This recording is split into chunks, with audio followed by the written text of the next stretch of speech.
Hello dear students, मैं चैन sir इस channel पर आपका स्वागत करता हूं। इस वीडियो में मैं आपके लिए क्या हूं, आपके जो सोशल एंड पॉलिटिकल लाइफ का जो चैप्टर 8 है मेकिंग अ लिविंग, तो इसका जो कंप्लीट जो एक्सरसाइज के जो सॉल्यूशन है विद एक्सप्लेनेशन आपको इस वीडियो में देखने को मिलेगा। तो मेरे साथ इस पूरे वीडियो में बने रहिए और अगर ये वीडियो आपके हेल्पफुल हो रहा है तो वीडियो को लाइक जरूर कीजिएगा और चैनल पर नए हैं तो चैनल को सब्सक्राइब करना ना भूलिएगा।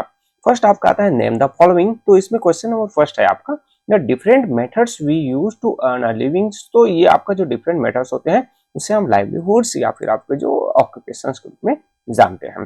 Then the sector that consist of activities that provide service to peoples, तो वो आपका कहलाता है टर्शरी सेक्टर्स।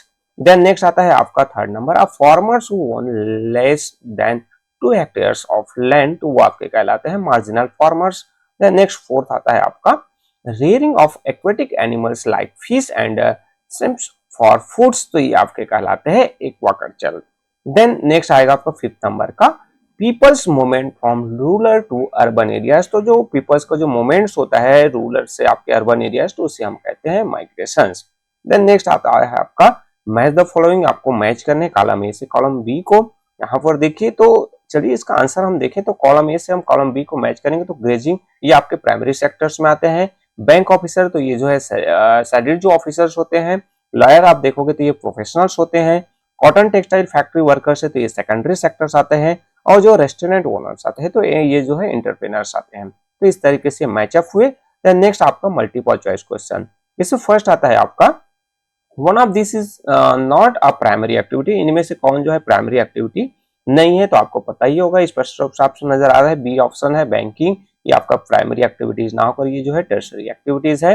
देन सेकंड आपका आता है the people in this picture are employed in this sectors, यहाँ पर पीपल जो काम कर रहे हैं तो आपको बताने की कौन से सेक्टर में एम्प्लॉयड है, तो ये जो है सेकेंडरी प्राइमरी टर्शरी या फिर आपका service sector.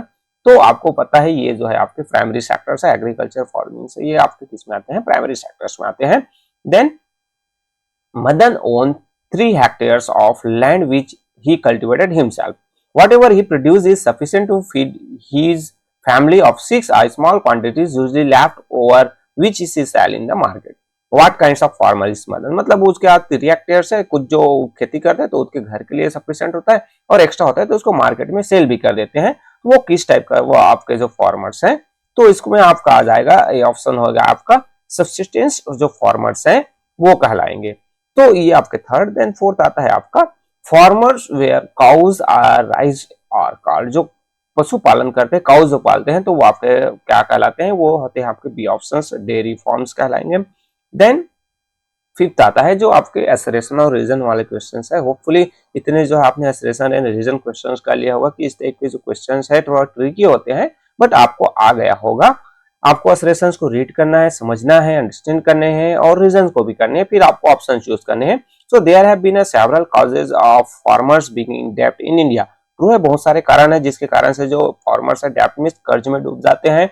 So lack of rain led to the destruction of their crops, तो ये एक रीजन है कि भाई रेन अगर जो फेल हो जाता है तो उससे हमारे क्रॉप भी फेल हो जाते हैं। तो यहाँ पर तो दोनों ऑप्शन करेक्ट है। और आपका फर्स्ट आपके ऑप्शंस में देखोगे तो यहाँ पर बताया गया कि पार्टियल जो है एक्सप्लेनेशन आपको जो है कुछ जो पार्ट्स बस उसका एक्सप्लेन कर रहा है कि सही में ऐसा होता है और बहुत सारे रीजन भी हो सकते हैं। तो ये ऑप्शन आपका करेक्ट हो जाएगा।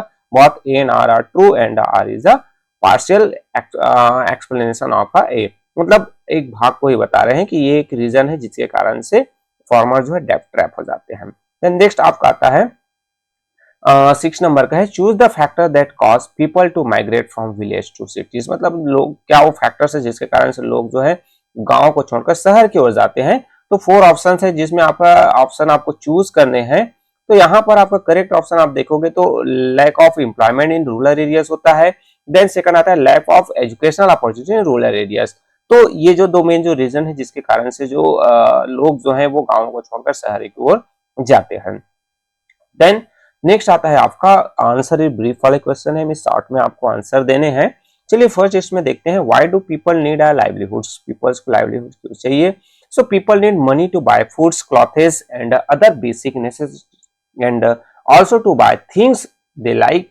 पीपल नीड अ लाइवलीहुड और an option to earn this money, मतलब जो लोगों को मनी चाहिए चाहे वो भोजन खरीदना है, कपड़े खरीदने हैं या फिर बेसिक जो जरूरत की जो चीजें हैं साथ ही साथ वो जिनको पसंद है, तो इन सबको जो चीजें चाहिए तो उनको खरीदने के लिए उनको पैसा चाहिए, और वो जो मनी है, जो पैसा है, वो लाइवलीहुड या फिर जो ऑक्यूपेशन जो काम है उनसे मिलता है। देन सेकंड आपका आता है name the three sectors of economy and give an example for इस। थ्री जो सेक्टर्स है, डिफरेंट सेक्टर इकोनॉमी के, वो बताने हैं। तो यहाँ पर आपके the three sectors of the economies, इसमें आप देख सकते हैं आपका द प्राइमरी सेक्टर, जिसके एग्जांपल आपका एग्रीकल्चर, फिशिंग, माइनिंग या फिर आपके फॉरेस्ट्रीज आते हैं। सेकंड सेक्टर आपका आता है द सेकेंडरी सेक्टर्स, इसमें एग्जांपल आप बेकरी इंडस्ट्रीज, स्टील इंडस्ट्रीज जो है, कॉटन इंडस्ट्रीज, जो भी इंडस्ट्रीज है वो आप नोट डाउन कर सकते हैं। देन थर्ड आता है द टर्सरी सेक्टर। जो टर्सरी सेक्टर्स में आप देखोगे एग्जांपल में आपका आता है हेल्थ केयर है, ट्रांसपोर्ट है, कम्युनिकेशंस है, टीचर्स हैं, डॉक्टर्स हैं, ये सभी आपके किस में आते हैं, टर्सरी सेक्टर्स में आते हैं। तो ये आपके सेकंड के आंसर हुए। देन नेक्स्ट थर्ड नंबर आता है आपका name some non agriculture activities in villages. Means जो गांव में जो है एग्रीकल्चर एक्टिविटीज को छोड़कर जो अदर जो एक्टिविटीज होता है नॉन एग्रीकल्चर एक्टिविटीज, उसके नोट डाउन करने हैं। सो डेयरी फार्मिंग है, पोल्ट्री फार्मिंग है, कैटल रियरिंग है, फिशिंग्स है, एक्वाकल्चर है, ये सब अदर जो एक्टिविटीज है जो कि विलेज में होते हैं। Then why is the tertiary sectors known as a service sector. So tertiary जो सेक्टर्स है उसे हम सर्विस सेक्टर के नाम में क्यों जानते हैं। सो इसका आंसर हो जाएगा the tertiary sectors consist of activities that provide service to peoples. मतलब जो टर्सरी सेक्टर्स है ऐसे एक्टिविटीज होता है जो लोगों को सर्विस प्रोवाइड करता है, just like service like health care, transport, banking, insurance and entertainment come under this sector, so that tertiary sector is known as a service sector. So इस कारण से हम इसे सर्विस सेक्टर के रूप में जानते हैं। देन नेक्स्ट आपका फिफ्थ नंबर आता है who are professionals, write examples of any two types of professionals. So professionals क्या होता है और उसके examples बताने हैं। So the service provider who have the formal educations and training need to follow a particular professions are known as a professionals। मतलब ऐसे जो सर्विस जो प्रोवाइडर होते हैं जो उस जो पर्टिकुलर जो सर्विस रिलेटेड उनको ट्रेनिंग मिला है, उस प्रोफेशन से जुड़े हुए उस प्रोसेस को फॉलो करते हैं, तो वो आपके प्रोफेशनल कहलाते हैं। जैसे एग्जांपल ऑफ प्रोफेशनल में आप देखोगे तो डॉक्टर्स हैं, टीचर्स हैं, ये जो इंजीनियर्स हैं, ये क्या कहलाते हैं, आपके प्रोफेशनल कहलाते हैं। लॉयर आ जाता है तो ये आपके प्रोफेशनल कहलाते हैं। Then why does the government provide loans to self help group. में जो सेल्फ हेल्प ग्रुप है उनको गवर्नमेंट लोन क्यों प्रोवाइड करता है, तो इससे रिलेटेड आंसर आपका हो जाएगा the government provides loan to self help group to start small scale and cottage industries। में जो गवर्नमेंट है उनको लोन कुछ जो इंडस्ट्री, चाहे वो स्मॉल स्केल इंडस्ट्रीज हो या फिर कॉटेज इंडस्ट्रीज हो, वो स्टार्ट करने के लिए प्रोवाइड करता है। Bye starting this kinds of industries the self help group make a living and also generate employment for others. मतलब इस टाइप के जो इंडस्ट्रीज वो स्टार्ट करते हैं तो उनको खुद को जो है उनके जो है जीवन यापन के लिए उनको इनकम हो जाता है, साथ ही साथ अदर को भी वो एम्प्लॉयमेंट के रूप में जॉब दे सकते हैं, उनको काम दे सकते हैं। तो इस कारण से गवर्नमेंट उनको लोन प्रोवाइड करता है। तो ये आपके ब्रीफ के आंसर हुए। नेक्स्ट आपका आएगा डिटेल वाले क्वेश्चंस। यहाँ तक मैं सोच रहा हूँ कि आपके लिए ये वीडियो हेल्पफुल हो रहा है, वेलफुल हो रहा है, तो आपको क्या करना है, वीडियो को लाइक जरूर करना है, और मुझे पता है कि आप लाइक जरूर करेंगे। फर्स्ट इसमें आता है डिटेल में the secondary sector plays an important role in adding to our national wealth. Relate this statement with the help of example from this chapters. में जो सेकेंडरी सेक्टर्स है वो हमारे लिए, हमारे देश की तरक्की के लिए बहुत ही इंपॉर्टेंट है, तो इससे रिलेटेड आंसर आपको देने हैं। आंसर देखिए, the secondary sector consist of those activities which convert raw materials to manufacture goods। मतलब जो सेकेंडरी सेक्टर्स है वो रॉ मटेरियल्स को मैन्युफैक्चर जो गुड में कन्वर्ट करता है। For example in the cotton textile industries, cotton from cotton plants is converted into yarn and fabrics. मतलब जो कॉटन टेक्सटाइल इंडस्ट्रीज का हम एग्जांपल लिए तो कॉटन को जो है यार्न या फिर फैब्रिक्स में जो धागे या कपड़े में बनाया जाता है। So therefore the secondary sector add value to the products found in nature by processing them and making them ready for consumption. मतलब ये जो सेकेंडरी सेक्टर्स है, जो नेचुरली जो प्रोडक्ट्स जो मिलता है, जो नेचर के थ्रू जो रॉ मटेरियल्स मिलते हैं, उसको वो प्रोसेस करके वो जो है यूजेबल मटेरियल जो ह्यूमन कंजप्शन के लिए बनाता है। So it thus plays an important role in adding to our national wealth. तो इस कारण से ये जो है हमारे जो नेशनल वेल्थ के लिए बहुत इंपॉर्टेंट होता है वो, क्योंकि जो है कोई चीज जो प्रोडक्ट की जो वैल्यू है वो इंक्रीज कर देता है सेकेंडरी सेक्टर्स। देन सेकंड आता है differentiate between marginal farmers and landless farmers. तो मार्जिनल फार्मर्स और लैंडलेस फार्मर दोनों में डिफरेंस बताने हैं। सो आंसर में देखते हैं डिफरेंसेस। मार्जिनल फार्मर्स तो they own plots of land that are less than 2 hectares in size, they grow food crops which are often not sufficient even to feed the families. मतलब जो marginal farmers है तो उनके पास 2 hectare से जो कम जो size के जो लैंड होते हैं तो वो आपके मार्जिनल फार्मर्स कहलाते हैं, और वो इतना ही उगा पाते हैं जिससे उनके फैमिली का जो है फुलफिल उसके जो नीड्स हैं वो भी उनके लिए सफिशिएंट नहीं होता, इतना कम प्रोडक्शन होते हैं उनके यहाँ। लैंडलेस जो फार्मर्स देखोगे तो they do not have one land, मतलब उनके पास उनके खुद की जमीन नहीं होती है। They are compelled to work on other people's land to make a living, और उनको जो है काम पैसा कमाने के लिए, अपने जीवन को चलाने के लिए किसी दूसरे के फील्ड पर उनको काम करना पड़ता है। मार्जिनल फार्मर सेकंड पॉइंट देखेंगे तो marginal farmer often work on other farms to earn more money, मतलब जो मार्जिनल फार्मर्स है तो उनको जब जरूरत पड़ता है तो वो उनको दूसरे के यहाँ भी एक्स्ट्रा इनकम के लिए उनको काम करने जाना पड़ता है। और लैंडलेस फार्मर्स से देखोगे they are poorly paid, often the large farmers on whose land they work give them grain instead of money, मतलब ये जो है इनको बहुत कम पेमेंट मिलता है, और वो जो बड़े जो फार्मर्स के यहाँ वो काम करने जाते हैं तो उनको पैसे की जगह पर कुछ जो अनाज है वो उनको खाने के लिए दे दिया जाता है। तो इस तरीके से ये जो मार्जिनल फार्मर्स और लैंडलेस फार्मर है दोनों में आपके हमने डिफरेंशिएट कर दिए। नेक्स्ट आपका थर्ड नंबर आता है who are employed in the service sectors. Write a note on the importance of the service sectors in providing employment to people in the cities, मतलब जो सर्विस सेक्टर्स जो कौन जो काम करते हैं और इंपॉर्टेंस बताने सर्विस सेक्टर्स का। तो आंसर देखिए, people working in banks, insurance agencies, health industries, the railways, the entertainment industry and professional like doctors, lawyers and teacher are said to be working in the service sectors, मतलब जो भी people चाहे वो bank, insurance हो, health care, entertainment है, doctor, teacher, lawyer, तो ये सभी आपके सर्विस सेक्टर्स कहलाते हैं, वर्किंग सर्विस सेक्टर्स में काम करते हैं। Then the service industries employ more than half of the people working in cities, और ये जो ज्यादातर जो लोग जो पीपल जो सिटीज में रहकर काम करते हैं तो उसमें से आधे से ज्यादा लोग जो है सर्विस सेक्टर्स में काम करते हैं।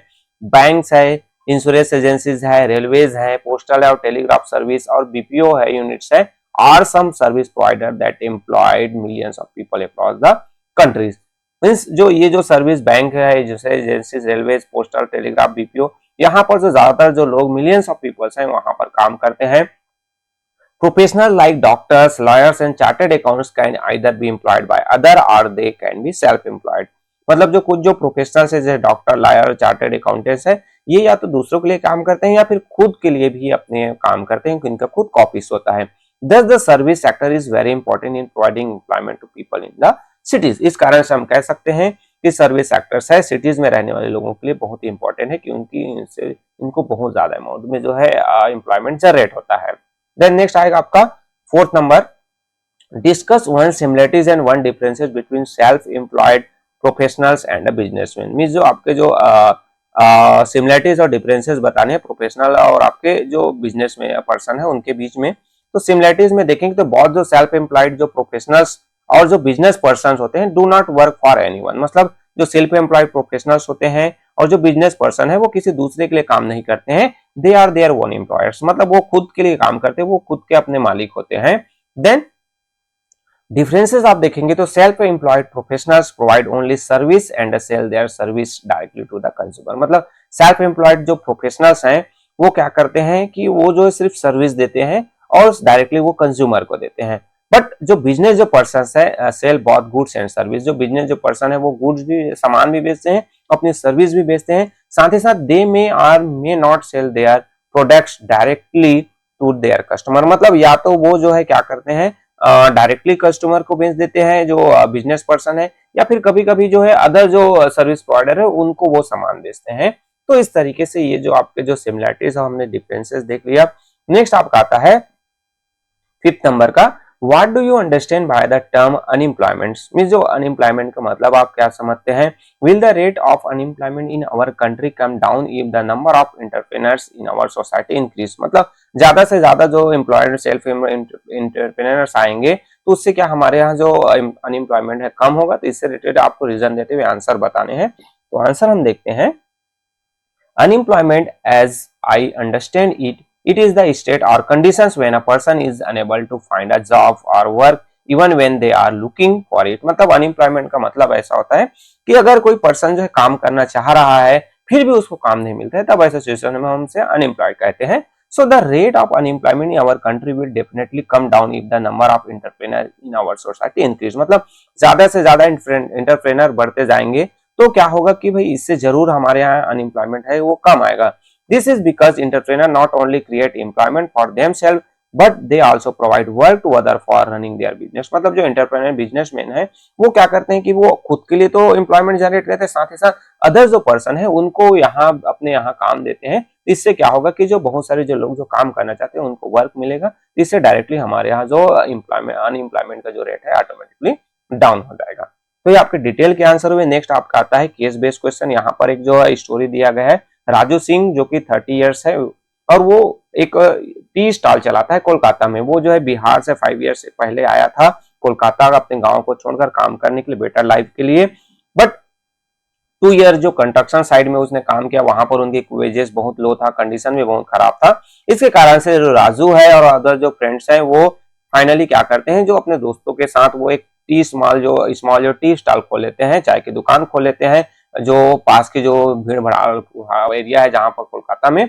देन वो अभी भी वो स्टॉल चला रहे हैं, बट वो एक जो झोपड़ियों में छोटे से रूम में रहते हैं जहां पर वो अपने फ्रेंड के साथ रहते हैं। वो अपने फैमिली जो मेंबर्स हैं, वाइफ है, डॉटर्स है, उनको लाना चाहते हैं, बट उनको डर है कि वो जो है यहाँ का जो कंडीशन है, जो ये स्लम झोपड़ी एरिया में रहते हैं, तो वहां पर वो एडजस्ट नहीं कर पाएंगे। तो इस कारण से वो जो है अपने जो इनकम है उसका कुछ जो पार्ट्स है वो अपने भोजन के लिए, किराए के घर के लिए और अपने जो बिजनेस के जो टी स्टॉल चलाते हैं उनमें इन्वेस्ट करते हैं, और बाकी जो चीजें हैं वो अपने फैमिली बिहार में भेज देते हैं। तो इससे रिलेटेड क्वेश्चंस आप देखेंगे तो क्वेश्चंस आता है कि what is migrations, why did Raju Singh migrate to Kolkata. मतलब माइग्रेशन क्या होता है और राजू सिंह कोलकाता माइग्रेट क्यों किया था, क्यों आया था। So when people move from one place to another in search of better jobs and a better quality of life, it is known as a migration। मतलब लोग जो है एक जगह छोड़कर दूसरी जगह बेटर जो है लाइफ के लिए, बेटर जॉब के लिए जाते हैं, तो इसे हम जनरली माइग्रेशन कहते हैं। Raju Singh migrated to Kolkata in search of work and better life. Raju Singh क्यों आए थे बिहार को छोड़कर, तो वो जो है बेटर वर्क और बेटर लाइफ के लिए आया था। देन सेकंड आता है आपका, do you think the people who migrate from village to cities always enjoy better living standard in the cities? Explain your answer means, क्या आपको लगता है कि भाई जो लोग जो है गांव से शहर पे आए हैं तो क्या हमेशा उनका लाइफ स्टाइल बेहतर हो जाएगा। तो आंसर आपका नो में आएगा। People who migrate from village to city do not always enjoy better living standard in the cities. मतलब जो गांव से शहर आएंगे तो ऐसा नहीं कि जरूरी कि सभी का जो लाइफ स्टाइल वो बेहतर हो जाए। The cost of living in cities is much higher than the cost of living in village. मतलब ज्यादा जो रहने का जो खर्चा है, ज्यादा जो है पैसा आपको शहर में जरूरत पड़ेगा, ना कि आपके गांव में आपके कम जो इनकम है उससे भी आप बेटर लाइफ जी सकते हो। But they therefore do not enjoy good living standard and usually end up living in a slum which often lack basic facilities like electricity, water and proper drainage। मतलब इस कारण से जो लोग हैं जो शहर आते हैं गांव से, तो उनको मजबूरी में ऐसे जो कंडीशन में रहना पड़ता है, जो स्लम एरिया झोपड़ी वगैरह में रहना पड़ता है, जहां पर बेसिक जो सुविधाएं चाहे वो इलेक्ट्रिसिटी की हो, वाटर की हो, प्रॉपर जो ड्रेनेज, नालियों में गंदे पानी ऐसे बहते रहता है, सड़कें नहीं होती, तो ऐसे सिचुएशन में उनको रहना पड़ता है, जो कि उनकी जो लिविंग स्टैंडर्ड है वो गाँव से भी बदतर होता है। तो इस तरीके से इस चैप्टर से रिलेटेड आपके जितने भी क्वेश्चन है उसके सोल्यूशन मेरे द्वारा प्रोवाइड किया जा चुका है। होपफुली ये वीडियो आपके लिए हेल्पफुल होगा। अगर वीडियो हेल्पफुल है तो वीडियो को लाइक जरूर किए होंगे, मुझे पक्का पता है। साथ ही साथ आपके दोस्तों के साथ भी शेयर कीजिए ताकि उनका भी हेल्प हो जाए। कुछ डाउट है, कुछ प्रॉब्लम है तो आप मेरे से कांटेक्ट कर सकते हैं। और चैनल पर नए हैं तो आपको इसी तरीके से हेल्पिंग वीडियो चाहिए तो आप जो है इस चैनल को सब्सक्राइब जरूर कीजिए और बेल आइकन को प्रेस करना ना भूलिए। तो ओके, थैंक यू।